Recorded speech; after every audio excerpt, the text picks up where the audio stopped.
Champions trophy 2025 के आगाज में अब कुछ ही दिन बाकी हैं। इस सदी में पहली बार पाकिस्तान किसी आईसीसी टूर्नामेंट की मेज़बानी कर रहा है। तो आइए जानते हैं कि इस टूर्नामेंट के बारे में वो कौन से हकायक हैं जो आपके लिए जानना ज़रूरी है। अगर आप अब भी मेरे दोस्तों की तरह टिकटों की तलाश में हैं तो थोड़ी जल्दी कर लें, क्योंकि वक्त कम और मुकाबला सख्त है। पाकिस्तान में टिकटों की तकसीम TCS सेंटर्स के जरिए की जा रही है।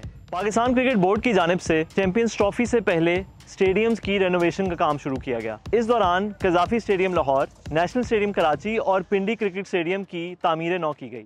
PCB के मुताबिक ये काम रिकॉर्ड मुद्दत में पूरा किया गया है और इस पर 12 अरब रुपए से ज़्यादा की लागत आई है। पाकिस्तान 7 साल से चैंपियंस ट्रॉफी का दिफाई चैंपियन है, मगर क्यों?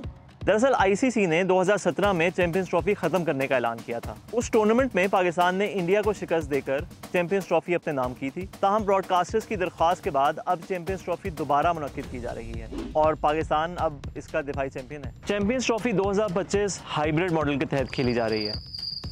घबराइए नहीं, मैं समझाता हूँ। इस टूर्नामेंट में इंडिया अपने तमाम मैच दुबई में खेलेगा, जबकि पाकिस्तान इंडिया के खिलाफ मैच के अलावा तमाम मैच पाकिस्तान में खेलेगा। इसके अलावा बाकी टीमें भी अपने इंडिया के अलावा मैचेस पाकिस्तान में ही खेलेंगी।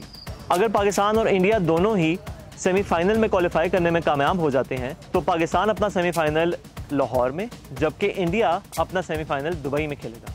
इंडिया की फाइनल में रसाई की सूरत में फाइनल दुबई में होगा, लेकिन अगर पाकिस्तान भी फाइनल में पहुंचा और इसके खिलाफ इंडिया के अलावा कोई भी दूसरा मुल्क हुआ तो ये फाइनल लाहौर में खेला जाएगा। चैंपियंस ट्रॉफी पाकिस्तान में ही रहेगी या ये कप इस मरतबा कोई और टीम ले जाएगी? बस थोड़ा सा इंतज़ार और।